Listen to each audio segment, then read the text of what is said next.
It's a perfect storm of housing hell. High migration, high interest rates and low vacancies, putting the squeeze on renters. A new report confirms that pain. The median Aussie household forking out 30% of its income on rent. That number skyrocketing to well over 50% for poorer households, placing them officially in housing stress. I'm now paying $490 a week. It is probably about 45% of my income.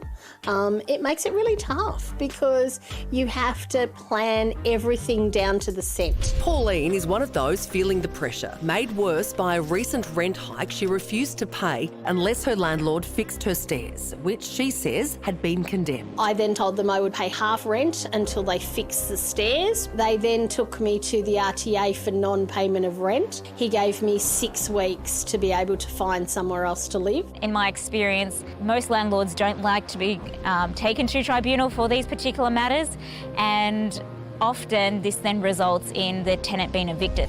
Landlords, of course, are facing mortgage pain from interest rate hikes, but there are reasonable rent increases, and then there's price gouging. I think in some places we are seeing excessive rent increases, particularly where perhaps there is scarcity, so where rental properties are, for instance, very close to the city. So if you're slapped with what looks like an unreasonable rent hike, what are your rights? Most states require landlords to give roughly 60 days notice of a rent rise, which are allowed once every 6 to 12 months. If you think they're breaking the rules, you can raise it with your local civil and administrative tribunal. But there are few laws around how much owners can put up the price. So, with low-income households bearing the brunt, is it time for an overhaul of our rental laws? Real estates have far too much power. They should be much more regulated. There should be more a three-way communication between tenants, owners and real estates, not just real estates sitting in the middle.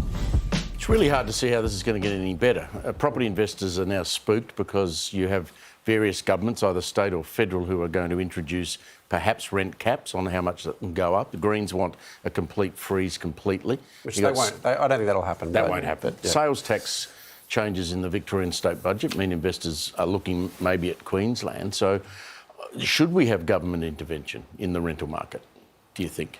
I think in the short term there'll probably have to be, won't there? Because at the very least, I don't think you can have this situation that's untenable where people are living in properties that are close to uninhabitable, and they challenge it and they go off to the tribunal. Even if they win, they then get evicted, right? Like that's the move that worries me. If you can provide something that's either charging way too much or just not good enough to live in, and then just turn around when that's found out and evict, then I think there's something wrong with that system. The other problem is we've got most state governments are broke. And so we're not going to be building large numbers of houses. There's legislation blocked in the Senate where the Greens won't support the federal government's idea, and we're going to increase migration. So pressure is going to go on even more. Every point is making it worse. Yeah. That's why I'm moving in with pricey, guys. That's my big plan of attack. Little spare room. I've got a garage you can sleep in. Okay, you as my landlord. Now that's a scary thought right there.